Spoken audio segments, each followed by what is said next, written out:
All right, so whenever you're factoring a trinomial or even a binomial, you're trying to figure out two factors that will multiply together to give you this expression.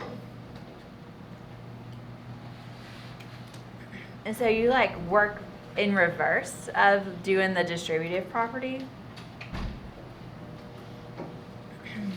And so the first thing you always want to do, I didn't say this, is just check to see if there's a common factor, and there is not in this case. So what we put here and here needs to multiply together to give you x squared, and the only options you have for that are x and x. Right. Then, to figure out if your signs are the same, if they're different, if they're both plus, or if they're both minus, you look here. If this last term is a negative or a minus, then to multiply to get a negative, you have to have different signs. One's a plus and one's a minus. All right, and then what you put here and here has to multiply together to give you 7. And then when you multiply like the rest of the problem, you would multiply this times that and this times that. That is going to need to add together to give you -6. So this one is one of the easier ones because there's only 2 numbers that multiply together to give you 7. So it has to be 1 and 7. So you really just have to decide, do you want the 1 to be the negative, or do you want the 7 to be the negative? We want the 7. If we want a -6, we're going to want the larger one to be negative. And this is it. So someone in my last class, he missed like the very beginning of the lesson, and so he's like, how do you make the x squared go away? Well, you don't make it go away. It's right here. When you multiply x times x, it's there. When you multiply 1 times -7, it's that. And then when you multiply this and this together, it's this. So it's all there. It's just written in a different way. It's written in factored form or intercept form. Okay, so you guys try B on your own, please.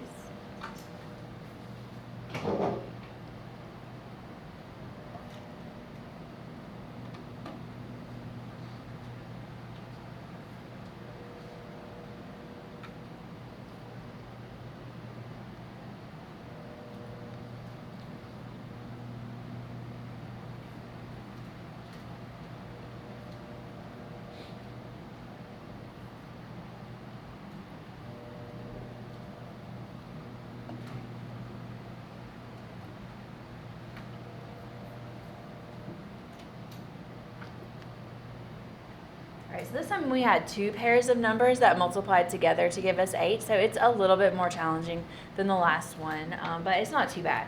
So we have to choose between 1 and 8 and 2 and 4. What did you guys choose? 2 and 4? And which one needs to be positive so we get a positive 2? 4. The bigger one needs to be the positive one if you want to get a positive. Good job. Okay, now C and D are going to be more challenging. Do you guys know why? Because there's a number in the front. And there's not a common factor. So when there's a number in the front, always check to see if you can factor it out, but you can't because 2 does not divide into 9. All right, so for me, I still like to just do it like we just did. So I'm going to show you that way, and then I'll show you the slide divide bottoms up if that's what you learned in Algebra 2. I'm fine with you using it. It's going to take you just a little bit longer. Maybe not. So if we just want to do it like we did A and B, what we put here and here needs to multiply to give you 2x squared. So that has to be 2x and x. This is the only option. Sometimes these do get more difficult because there'll be multiple ways you can get that value. All right, and then this time, this is an addition sign. So that means these are the same, and they're whatever this is. So I know they're both minus signs. Right, and then what we put here and here still needs to multiply together to give you 10. And then we still need to be able to multiply these, and then it's going to add to give you -9x. So when I do this one, a lot of times people see the 1 and the 10 and they subtract to give you 9 and you think it's 9. That is not going to work this time because everything I put here has to get multiplied by 2. So we could try it. We could try 1 and 10, but it's not going to work. So if we do 1 and 10 this way, that's going to be negative 20 minus 1 is negative 21. If I switch it, it's still not going to work.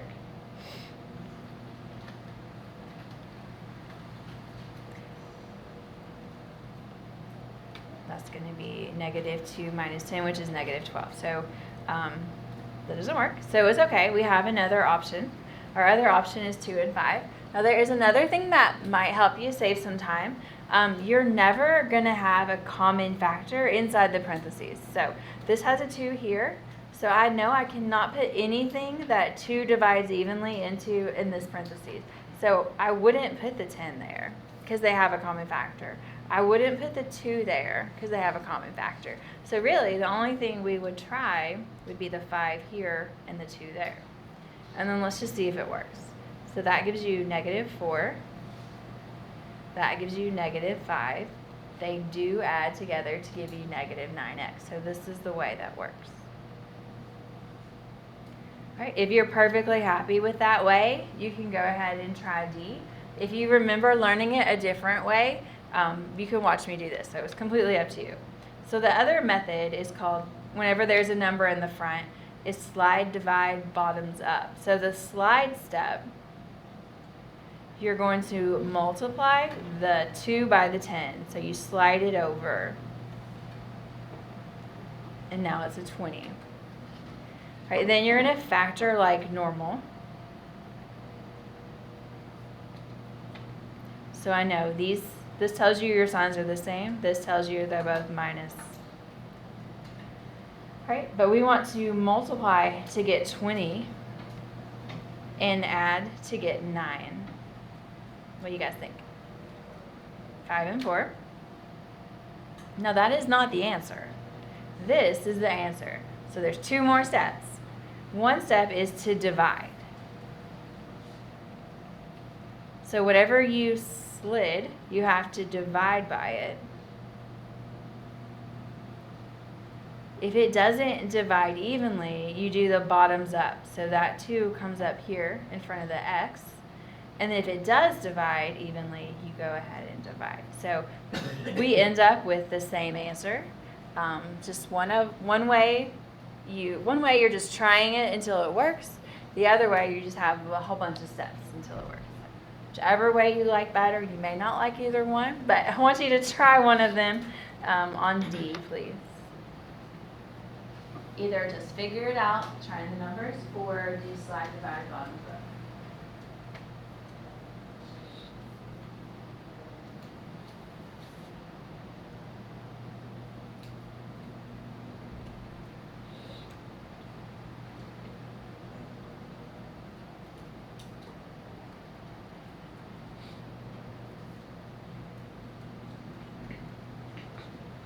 Yes, sorry. There is supposed to be an X after the 14. I meant to tell you that. That changes it a lot, actually.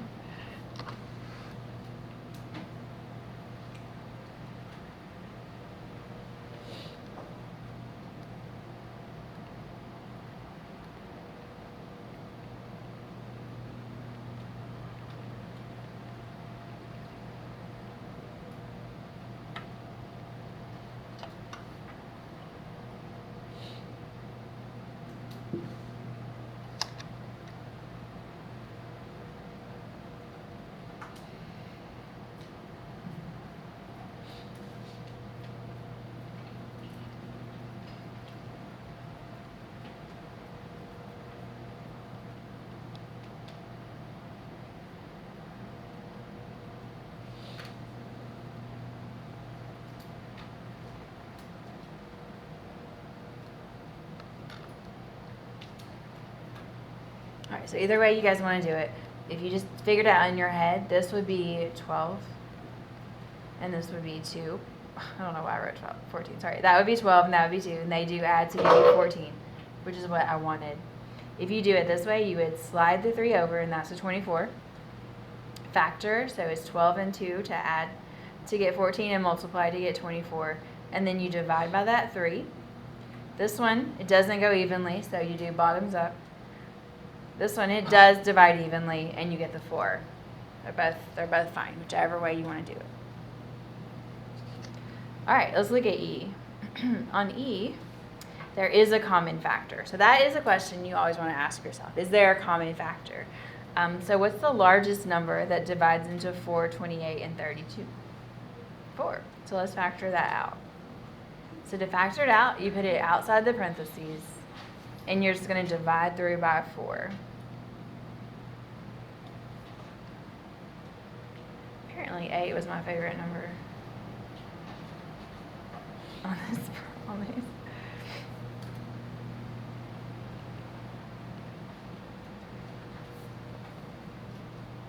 All right, and then after you get it factored out, that 4 stays out there on the outside, and then you just factor the inside like we've been doing. So I know it's x and x, because this is a minus. I know my signs are different. And then I want to get -7 when I subtract, so I'll make the 8 negative.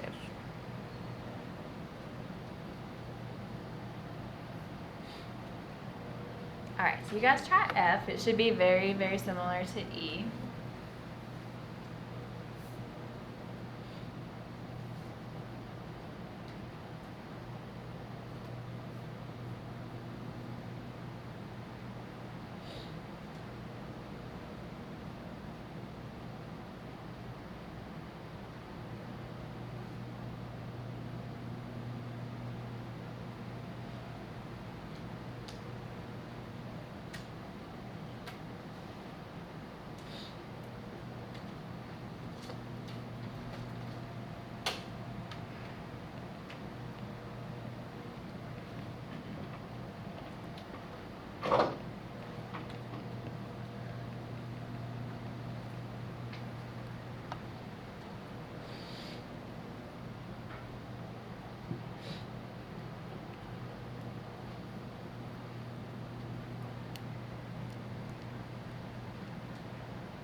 All right, check yours when you're done. So when we factor out the 6, we're going to need to multiply to get 3 and add or subtract basically to get 2.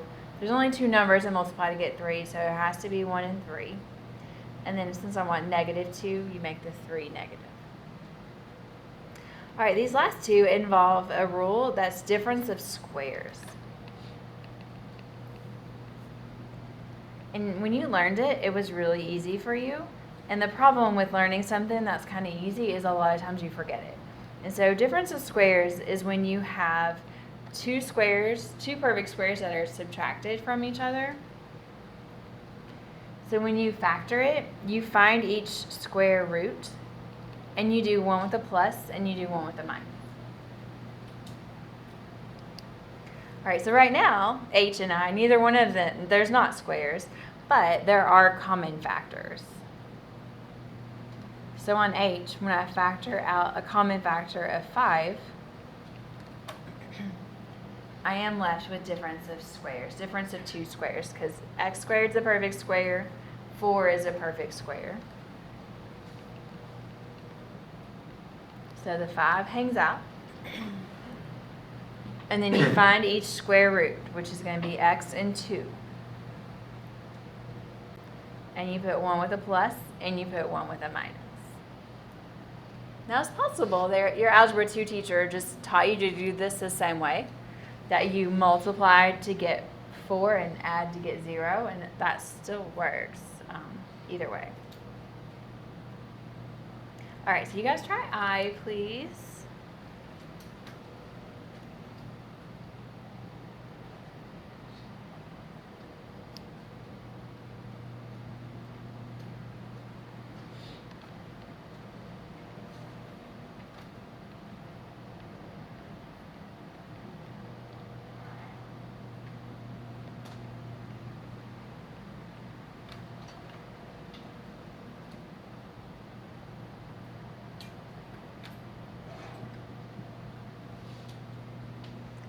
So 1's a perfect square, perfect cube, perfect. You can multiply 1 by itself a million times. You're still going to get 1.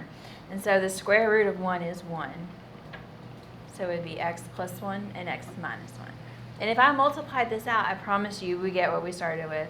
So like if you